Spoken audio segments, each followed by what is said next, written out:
সাধারণভাবে একটু আলুর দম করে দেখাচ্ছি। আলুর দম জেনারেলি আমরা সবাই বাড়িতে করি।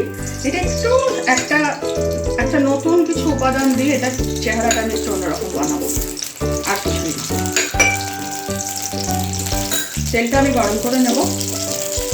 এবারে আমি দেব, এটা কিন্তু কোনো ফোড়ন দিচ্ছি না, একদম পেঁয়াজ দিলাম,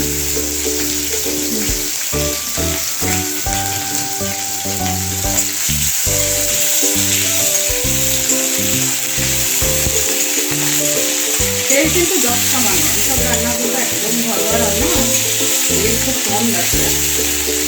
একটুখানি কি দিলাম হচ্ছে কাঁচা কুচনো পেঁয়াজ।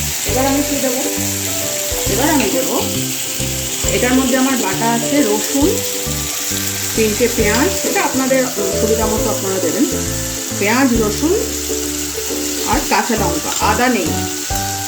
কি দিলাম তাহলে, কুচনো পেঁয়াজ দিলাম, আর একটু পেঁয়াজ বাটা, রসুন বাটা, লঙ্কা বাটা, এই তিনটে আমি একসাথে বেটে রেখেছিলাম।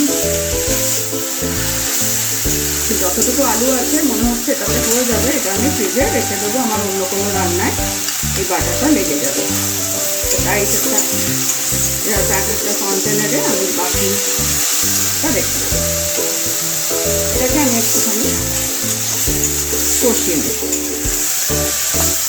এবারে যেটা দেবো, এগুলো কিন্তু সবই আমি বলছি আপনাদের সব কিছু শর্ট সবজি রান্না।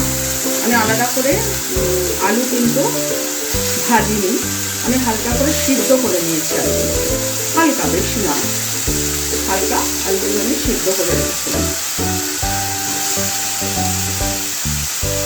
এবার আমি সব দিয়ে একসাথে পেঁয়াজের সাথে সমস্ত মশলা দিয়ে আলুগুলো একসাথে, আলু আলাদা করে ভাজো, পেঁয়াজ আলাদা করে কষাও, করাই যেতে পারে। যেহেতু আমরা প্রত্যেকেই আজকাল কাজকর্ম নিয়ে ব্যস্ত থাকি,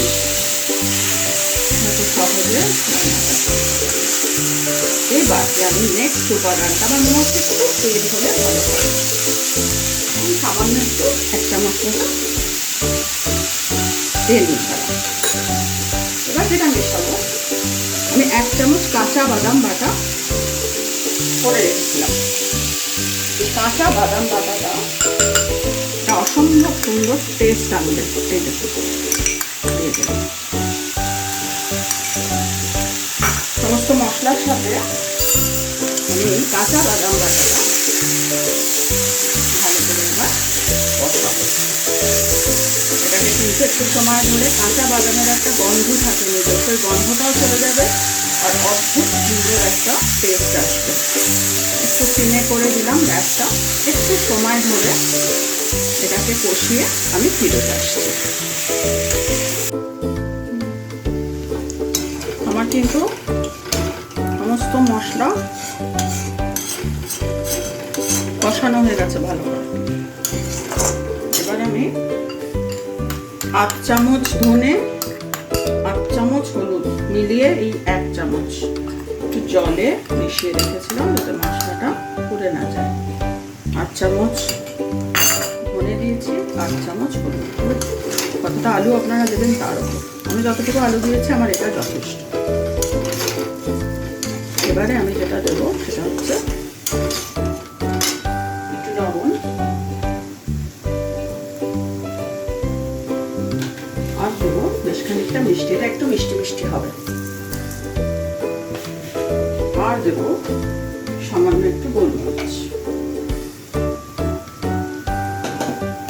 ব্যাস, এই দিয়ে এবার আমি বাকিটা ভালো করে সময় ধরে, এটা যতক্ষণ আপনারা কষাবেন না, এটা টেস্টটা ওই কাঁচা বাদামের সঙ্গে যে যা মশলা আমি দিলাম সেটার একটা অসম্ভব, কিন্তু এটা হুড়োহুড়ি করে করলে হবে না, এটা একটু সময় ধরে কষাতে হবে।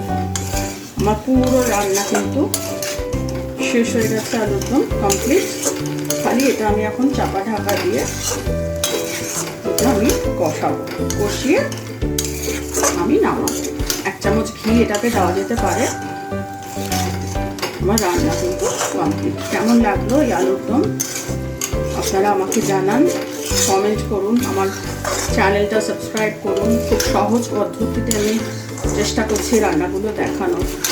যা বাড়িতে মোটামুটি থাকে সেই দিয়ে, কোনো এক্সট্রা কিচ্ছু নেই। এটাকে একটু সময় ধরে চাপা দিয়ে দিয়ে আমাকে এবার আমার আলুর দম কমপ্লিট। কেমন লাগছে আপনারা জানান, আর আমার চ্যানেলটাকে সাবস্ক্রাইব করুন। Thank you.